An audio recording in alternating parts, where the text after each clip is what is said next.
Okay guys, so 3 things we're going to talk about today. We're going to wrap up this series by talking about your pegs, your tires, and what not to do when you fall off your bike. Got shocks, pegs. I had a flat tire. Private fire, whatever you do, don't fall down. The first one we're going to be looking at is when you're leaning your bike, you're going to sense a scraping of your peg. I've had that happen to me once on the track. Yeah, so the first time I scraped my peg was on the street, and I think it's a kind of a classic reoccurring thing where the problem was I was trying to keep up with somebody faster than me. Faster. Fast was his mistake. And so I was going faster than I had any business going, and was on a road that I wasn't familiar with, and went around a turn that was it was a blind turn, decreasing radius. So like the worst scenario, leaned the bike over further than I ever had leaned it over before. I wasn't leaning off the bike at all, so I was just straight up and down in line with the bike. And so, you know, in that situation, the bike leans over more than it has to. And yeah, I hit that peg, and it was a right turn, so I was on the inside lane and scraped the peg, and I had no idea what it was. Thought something was, didn't know what to think. Freaked out, Right. Straightened it up, and then got on the brakes hard, and there was no oncoming traffic, but I went into the oncoming lane and just braked really hard. Now, thankfully, I did have some braking skill. One of the guys behind me said, "I don't know how you stopped so fast. I'm surprised you stopped," because it was headed towards the edge. Wow. And right where, you know, on the side of the road, it's a little dirty, a little gravelly, and it still stopped me. But it was completely unnecessary. It was a total overreaction. I'm not overreacting, Brad. And if I would have done it before, it wouldn't have been as big a deal. I would have known what was going on. But that was absolutely the wrong thing to do. But it's our natural instinct to kind of, oh, crap, something's going wrong. I need to stop what I'm doing Excuse me, sir. Stop what you were doing at once. and stop. And that's what I did. I got lucky that there wasn't a car coming up. You know, they always say, you know, read the user manual before you start riding. Now I even know if the pegs are in the user manual. The peg, as you can see in this video, this little clip we're showing, the peg that your foot sits on, it's designed to flex. And those pegs are designed, at least in my bike, I can replace them or I can remove them. They're designed to have that sense of, hey, you're leading the bike, this is where you're at, kind of a feedback. So much like knee pucks when you're on the track, it's a sense of, hey, this is where you're at, a sense of position. And so just understanding that, I think it's important just to address it. You mentioned, hey, this is what's going to happen. And so when I was going around the track, as you can see, and maybe you can hear it right now in this video when I'm showing it to you guys, my peg does scrape.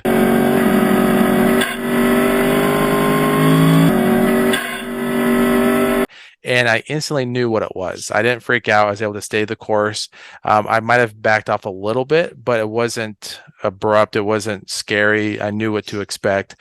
And you really can't describe it unless you experience it. Now you will experience the full power of the dark side. But at least you know in the back of your mind, hey, yeah, I'm leaning. Are you sure? Because it looks like he's leaning.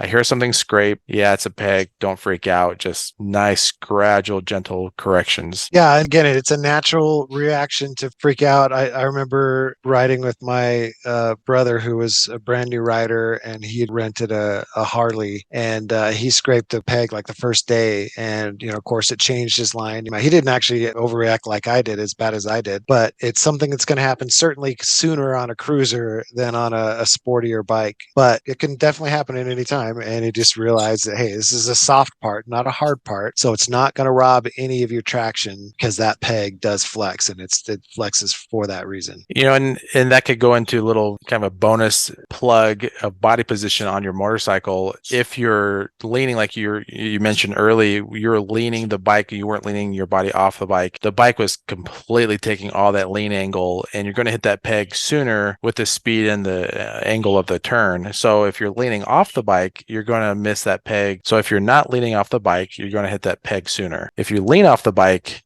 you're not going to hit that peg as soon. So kind of put that into perspective as well. It's a safety mechanism of awareness.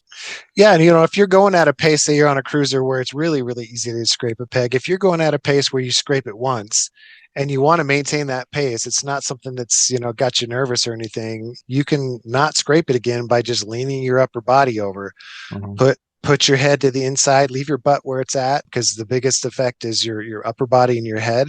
Just put your head on the inside of the turn towards your mirror, and that will make a huge difference in the lean angle. One thing that I've seen many times watching MotoGP and videos, but it's never happened to me, is the rear tire slipping out. But there's an instinct that you want to do something to fix it, and then you go ahead and you just hop on your throttle. Yeah, so there's a couple of reasons it can slide. I think the most common, it's when you kind of get a little bit of confidence, or if you've got a rider that's on a bike that they're not used to, that's got a lot more power than they're used to. As you are coming out of a turn and you're on the throttle too much and you're putting too much power down for the lean angle you have, you basically used all of your grip up, and so the back tire can step out. The other thing that can do that too is if you downshift too much. I've seen it where you're coming into a turn, you downshift too much, and that's just too much engine braking on the back, and that can cause it too. Although, like I say, I think it's mostly a throttle issue. And when it's a throttle issue, our instinct is, oh crap, the bike is totally slipping out, and you want to stop it, and so you just chop the throttle. And oftentimes, if it's slipped far enough, is the angle from the front tire is to the side too much, it's going to catch grip again, and that's when you're looking at a high side, which is the ugly one. You really, really want to avoid those high sides. That will show you a few of them, but they can be really ugly. And professionals do this on the track. It's not a beginner thing. Again, you just want to realize, okay, it can happen, and you want to ride it out a little bit. I mean, you certainly want to get off the throttle a little bit. You don't want to chop the throttle. I've certainly done it a number of times where I just maintain the throttle and you ride it out. The bikes with the traction control are going to really help you in those situations. Older bikes without it, it's a little bit more tricky, but it can certainly be done. And you just have to fight that instinct and realize, okay, if this happens, just maintain course and speed. the throttle or cut it just a little bit and ride it out. One thing that when we went to our track day, when we went to the class, they were talking about how when you could put classical music to races, to the MotoGP, it's very much of a very gradual on and off and turn nothing abrupt. And so that's one thing that stuck in my mind, is to have it be a classical movement, nothing abrupt. And again, yeah, you're going to have to slam on your brakes sometimes, but again, you want to do a gradual squeeze and then get on it. Just put that into the back of your mind when you're getting into, hey, yeah, if this slips out and you don't have that traction control, nothing abrupt. Yeah, if you were to graph racers on a track in terms of their controls, none of them are an on-off switch. It's always a hill that you would see, and it can be quick, but it's still gradual. There's still some finesse to it. And that's the key to really almost all motorcycle controls, is the finesse. You gotta finesse them a little bit. It's not a binary. Not an on and off switch. Exactly. We're talking about, having that finesse, not doing anything startling.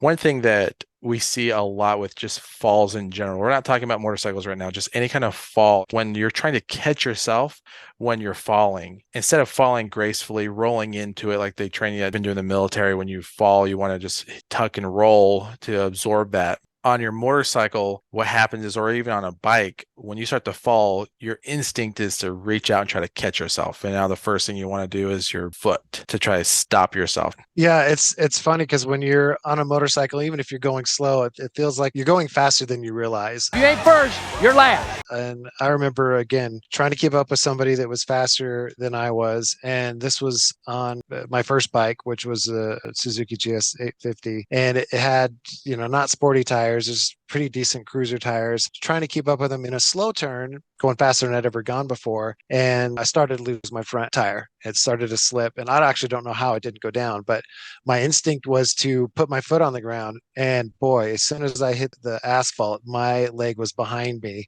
And I don't know how I didn't break my hip or something, but it wouldn't have helped anyway. It would have just made things worse. But it's just, again, it's just an instinct. If you're going to go down, I don't know what the proper instinct there is, but I know it didn't help and it hurt. So, just keep it tucked. Yeah. So, I mean, that I got off the throttle and it picked up again, and it could have been something that I didn't see in the road that was slippery, and it just slipped for a second and regained traction. It was probably not anything I did to save it. I just got lucky. I got lucky. It wasn't a big enough slippery spot to put me down, but putting my leg down was a mistake. Because, some of these videos you'll see right now that sometimes if you watch racing, you'll see MotoGP guys put their leg out around turns, and that's a completely different thing that they're doing. They're not trying to catch themselves. They're using that to help with their weight ratio, their balance, their traction. They're doing everything they can to get around that turn. So don't think that's something you need to do in the streets. If you're thinking about, oh, I'm going to go down, I need to catch myself, if you keep your feet in, if you're wearing gear, your gear is going to be scraped up, banged up, that's fine, but you're not going to walk out with snapped legs if you just lay it down and slide. Don't try to catch it. Yo, whatever happens next, just let it go. Yeah, and good gear makes a big difference there too, because it's got sliders in places that are going to come in contact, with the asphalt. My gloves on the palm have a little plastic slider for that reason, because your instinct is to put your hand down. And I don't think that's a problem if you're actually going down, but it makes it so it doesn't catch and it slides a little bit. And so good gear is going to have those kinds of features. And really, there's so many accidents, mostly single motorcycle accidents that you see people go down and they're just fine. They're upset that their bike's messed up, but they've got good gear on. And there's a myth that, oh, if you go down, you're dead anyway, so it doesn't matter, you don't need to wear a helmet. Man, it makes a big difference. I've seen hundreds and hundreds of accidents where, videos where they're just fine. And the bike's a mess. Awesome, guys. Go ahead and subscribe. Watch out for next week's video. The subject we're going to be talking about is why having the ability to ride crazy fast is safer.